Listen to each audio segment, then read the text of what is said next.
Hi everyone, my name is Matt Williams. I'm the Access Fellow here at Jesus College at the University of Oxford. I have been asked by a few commenters to update my TSA video, the Thinking Skills Assessment video. I'll link the old ones up here, so check those out if you haven't seen them already, but I'm very happy to do so. Thank you so much for the comments. Do keep them coming. I'll try and respond as quickly as I can.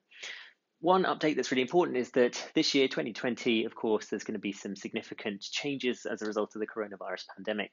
One of the most impactful changes is that you will no longer have a physical paper copy of the TSA to work from. And that means that some of the annotations that I suggested in previous videos won't work so easily. So I'll explain some of my techniques as to how you can transfer the annotations onto another writing medium that you will be allowed to have, either a piece of paper or a little whiteboard next to you at the test center. So that's one thing to bear in mind.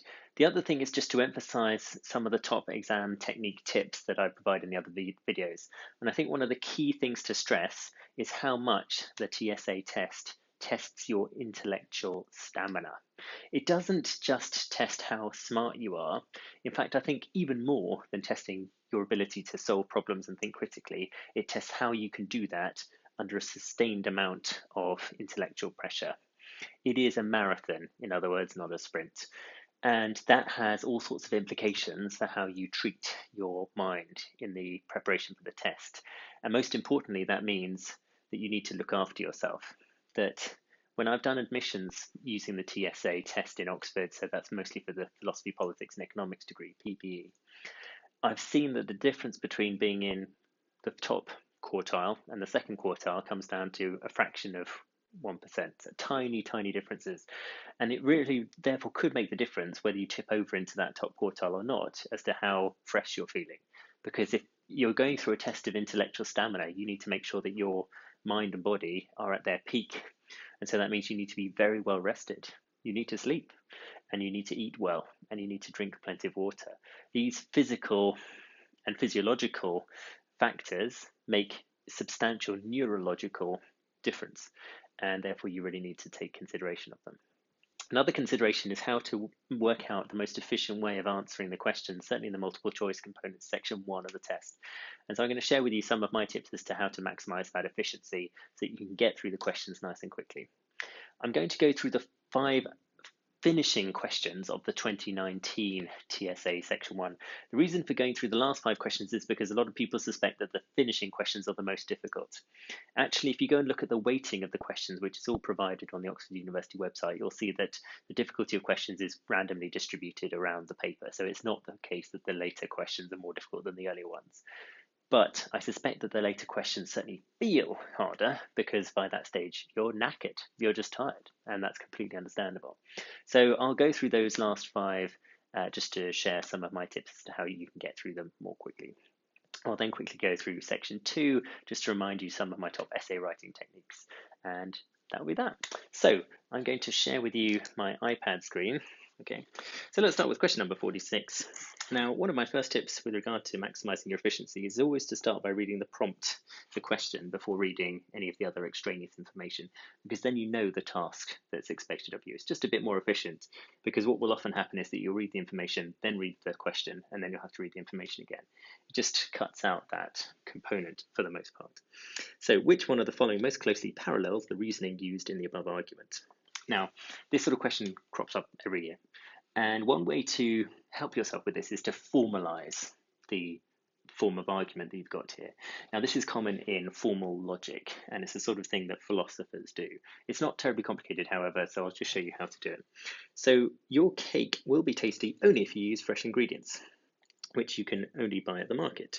You did not go to the market, so your cake will not be tasty. Now, this is a type of argument along the lines of not P, therefore 3-dot triangle is therefore not Q.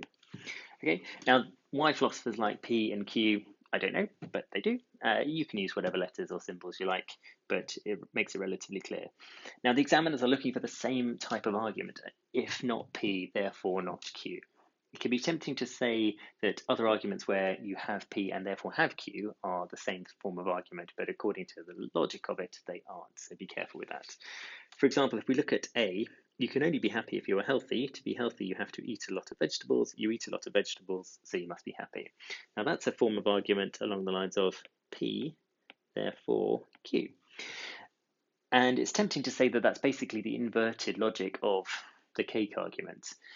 But that is precisely true, but it's inverted logic, and therefore it's not the same form of argument. So in my first reading through these questions, I thought, oh, it might be A, but actually, on thinking about it more carefully, it's not the same form. The examiner's statement about cakes is if not P, therefore not Q, and A is P, therefore Q. Okay, so just be careful with that. So we can dismiss A. B, she either went to school or to the playground. She's not in the playground, so she must have gone to school. So this is a case of not P, therefore Q, which is again not the same form of argument. C, if you light a candle, there is light, and if there's light, I'm able to read you. You must have lit a candle because I can read. So this is a case of P, therefore Q. You lit a candle, therefore I can read. So it's not C. Listening to loud music through earphones damages hearing. His hearing is fine, which means that he must not have listened to loud music through earphones. So this is a case of not P, therefore Q. And then finally, good knowledge of the car is necessary for fixing it. Without fixing the car, we will not arrive at the wedding in time. We will surely be late as we do not have good knowledge of the car. So not P, therefore not Q. And so E is the answer because it is the only one that is the same form of argument as the original argument. Okay, so hopefully that makes sense. I can see how confusion easily emerges because I was easily confused by this. But if you formalize it, if you think in logical terms, I think it makes things a lot clearer. Okay, so that's question 46. Let's go to question 47. And question 47 is a critical thinking question. And again, start by reading the question. Don't waste your time by reading all of this and then read the question and then read it all again, because that's part of what will contribute to your fatigue and you want to be as efficient as possible. Okay, so which one of the following illustrates the principle used in the above argument? So we're looking for the principle. Okay, so we can write down principle on our piece of paper. And once we've found the principle, we don't necessarily need to read anything else. So be fairly confident. Once you distill the essence of what's being said, you can kind of move on, because the examiners will put in a lot of fluff, a lot of filler, in order, again, to just waste your time and to make you feel fatigued. So once you've worked out the principle, you can probably move on. So let's read it. Costs of healthcare in the UK are shared through taxation, but some of those who can afford to pay for a higher standard of care choose to do so.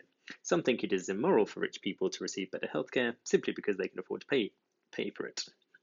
But the whole point of money is to enable those who have it to improve the quality of life of themselves and their families. The whole point, now there's not much more of a giveaway than that this is the essence of the argument, the principle. So the principle, I would say, is that money enables. Now again, you can't write on your exam this year because of COVID, but you can write principle equals money enables. Now we could read to the end if we want, but if you're getting towards the end of the paper and you're running out of time, you may just simply want to move on to reading the 5 options. But let's just read to the end quickly. If money did not offer such advantages, it would not motivate people to develop their skills or to work harder in order to earn more. Since people are morally entitled to use their money to buy advantages for themselves and their loved ones, there can be no objection to private medicine. So which of the following illustrates the principle used? So we're looking for the principle that money is enabling. All right. So A, people who have been born rich should not waste their inherited wealth in gambling, self-indulgence, and extravagant living. No, that's not the principle. B, it is a good thing for people from rich countries to take foreign holidays because the income generated blah, blah, blah. No. C, people who are born talented are under a moral obligation to develop their talents. No. So you don't really need to read the whole prompt, and that could actually waste your time if you tried. D, rich people should give away some of their wealth to benefit those less fortunate than themselves. No. E, inheritance tax should be set at a fairly low rate so that the children of rich parents inherit enough money to make a substantial difference to their lives. Now, I'd say E is closest to the principle that money is enabling of choice, of empowerment. Okay, so E is the correct answer. All right, so question 48 is a problem-solving question, meaning that it's a more mathematical question. And again, you can, with these ones, even read the question first, just so that you know what you're hunting for, so that you're a bit like a detective who knows what murder weapon they're searching out. So on which day am I going to have the necessary amount of sourdough? So we're looking for a specific day, okay, and we're looking for an amount of sourdough. So it's useful to know what the amounts of sourdough are. We've got a sense of the key variables in this question. Quantity of sourdough, number of days, okay? Any other variables are therefore somewhat extraneous. So even before reading the information, we know what data we need to extract. I think that's quite a sensible way of going through it because there is so much data given, too much data given deliberately in order to tire you out. So if you want to maximize the efficiency of your stamina, then that could be a good way of doing it. Anyway, so let's go through it. Sourdough, an ingredient of many bread products, is a fermented mixture of flour and water. I mean, that's an example, that's pure filler. You don't need to read that at all, but it's there just to sort of draw some more of your intellectual energy. At 8 a.m. on Monday morning, I start with a mixture of 50 grams of flour and 50 grams of water. Each morning at 8 a.m., I double the weight of the sourdough by adding equal weights of flour and water. I know that 1 gram of water content evaporates every hour. The bread recipe that I would like to use requires 550 grams of sourdough. I also want at least 50 grams of sourdough left over so that I can continue growing it for next week's bread. So on which day am I going to have the necessary amount of sourdough? So we now know that the necessary amount of sourdough is 550 grams, and we're trying to work out on what day that much is produced, given that the amount doubles daily.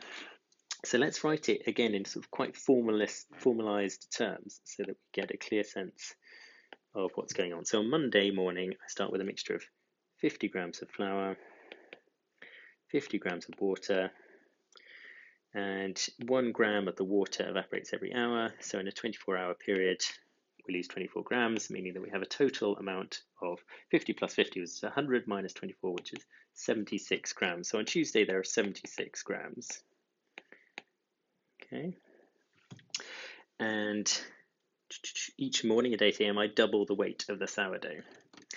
Okay, by adding equal weights of flour and water. Now, we don't necessarily need to worry about the equal weights of flour and water. We just need to know that it's doubled in scale. So it's 76 grams multiplied by 2, and we know that of that, 24 grams are going to disappear through evaporation. So 76 times 2 is 140, 152, minus 24 is 148, 128 grams. So on Wednesday, we've got 128 grams, which is doubled, minus 24. So 128 times 2 is 256, minus 24, really testing my mental arithmetic here, is 252, 232. Okay, like that. So on Thursday, now again, if you're really struggling for time, you've probably done enough maths now, because you know that it's doubling minus 24 every day.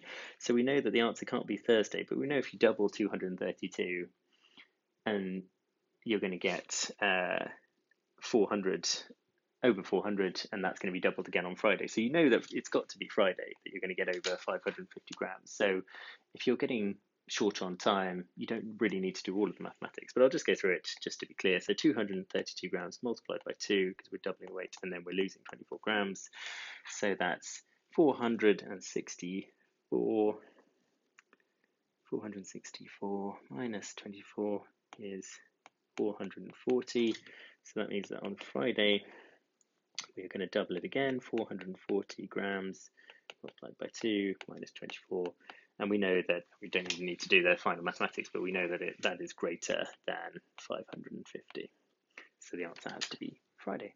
Okay, so let's move on to question 49. And again, I would suggest you start by reading the question. What is the largest possible peanut content of the nuts remaining in the bag after I've eaten all the almonds? So we know that we need to concentrate our fire on peanuts and almonds. Again, the examiners are going to throw loads of information in your face. They're going to try and put you off. They're going to try and distract you.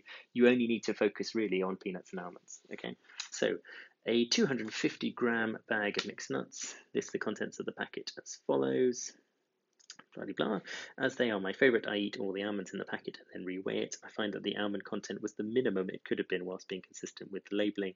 What's the largest possible peanut content of the nuts remaining in the bag after I've eaten the almonds? Okay, so we need to work out the weight of the bag after eating the almonds. So the bag starts at 250 grams.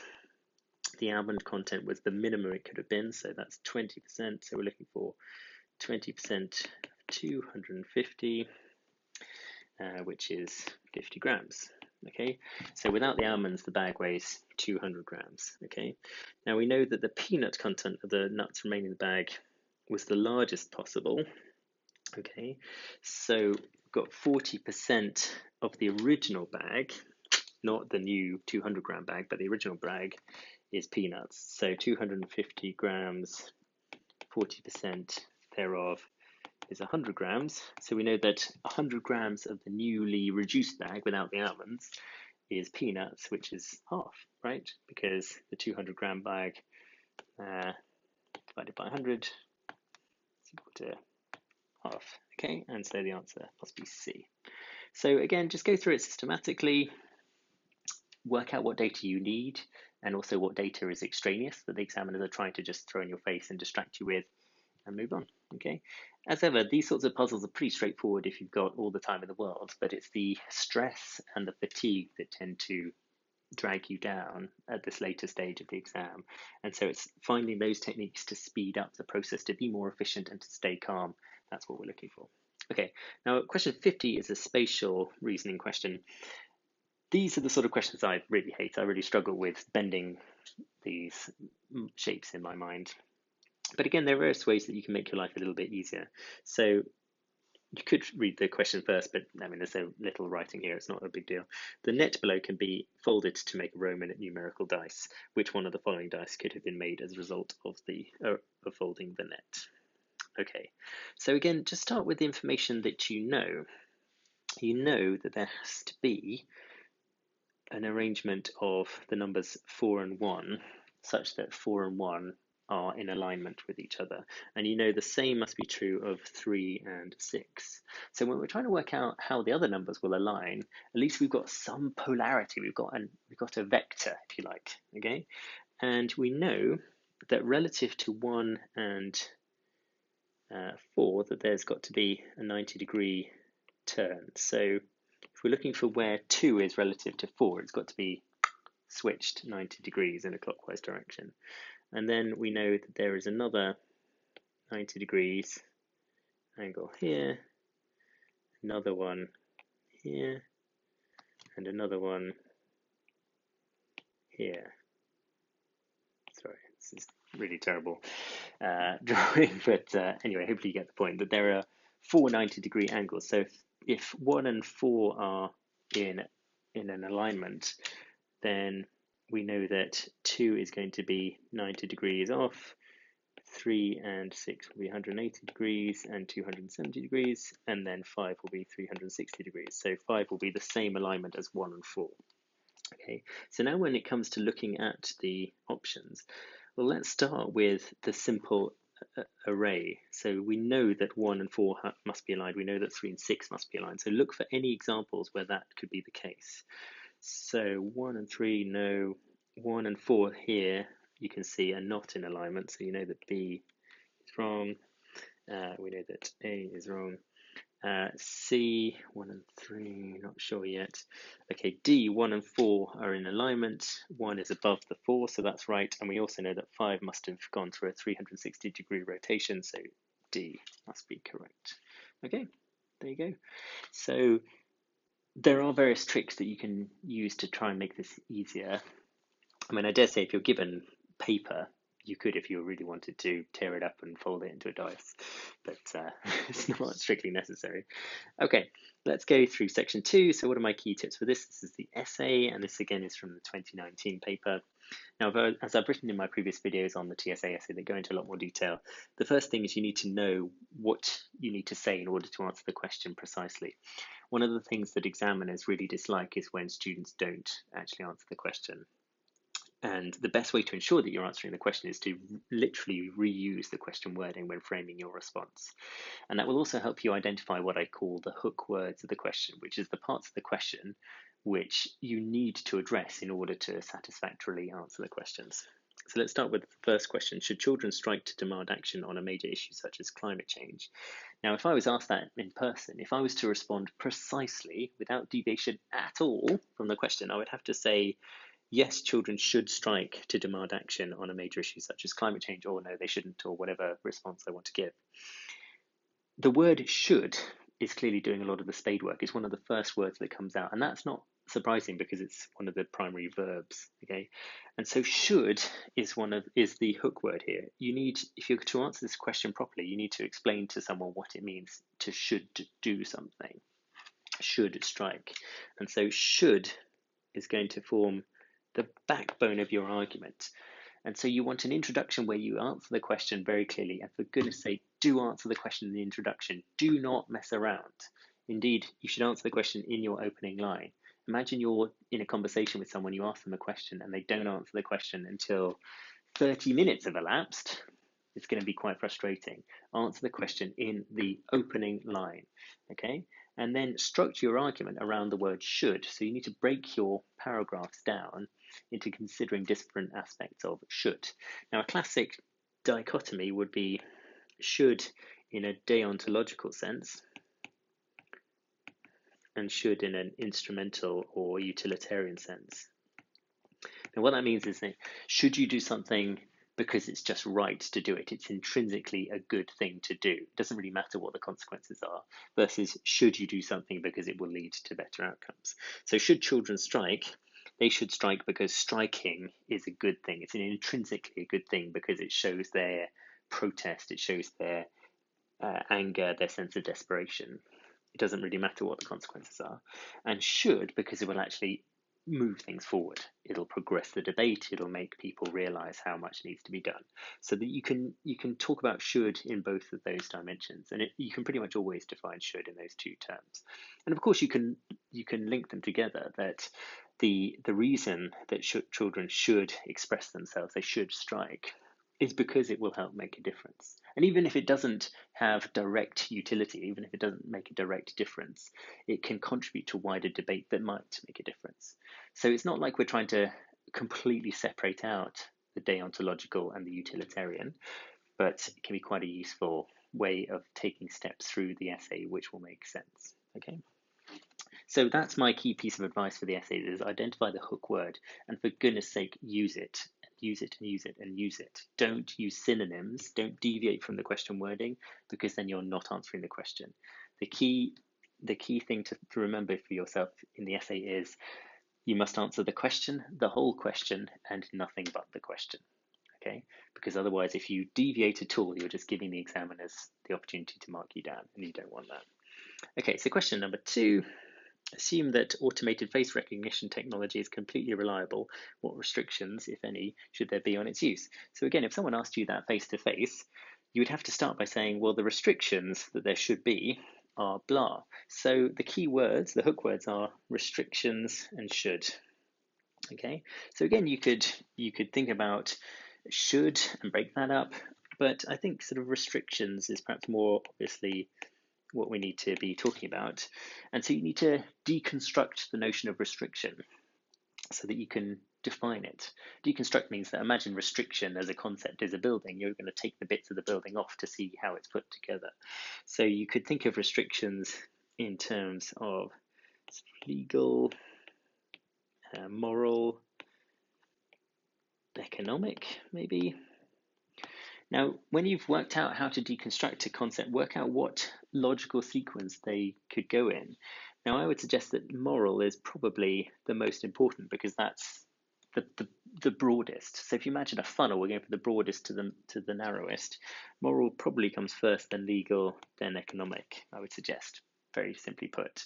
It also means that law is derivative of morality and economics is derivative of law. So you've got a logical sequence if we go moral restrictions, legal restrictions, economic restrictions.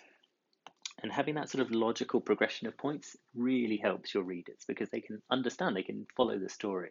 If you jump around from point to point as if you're hopping over stepping stones, it's very confusing.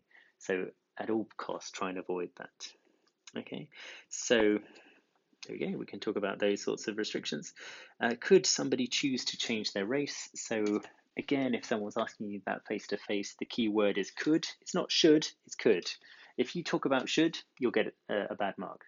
Okay? The examiners are very precise to the degree of to the point of being pedantic, and you need to be pedantic as well. So could, this is potentiality, and could here is the hook word. So could, in the sense of, is it, I suppose you could talk about biologically feasible, but then you could also talk about sociological.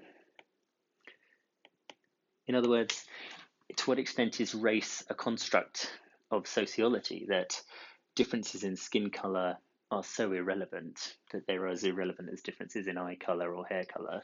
So someone could change their race insofar as they could change the very conversation about race, and they could even sort of transcend race, if you like. So once you've deconstructed could, you can deconstruct your argument. You can come up with a more segmented argument, and you can work out a logical construction. I think it's fairly reasonable to start with the biological and then go on to the sociological, because of course anything about human society is derivative to some extent from our biology. So could somebody choose to change their race? You could argue they could in biological terms, and they could in sociological terms, or they could not on both senses. It's up to you to decide what argument you like. Okay, finally, number 4, should the main objective of a business be to make money? Yes, it should be. No, it shouldn't be. Okay, remember, if someone's asked you it directly, you know what the hook word is. It's got to be should. Oops, excuse me. And again, you could go for that split between the intrinsic morality, the deontology, to use a bit of jargon, and the consequences of it. It's the classic sort of distinction in should.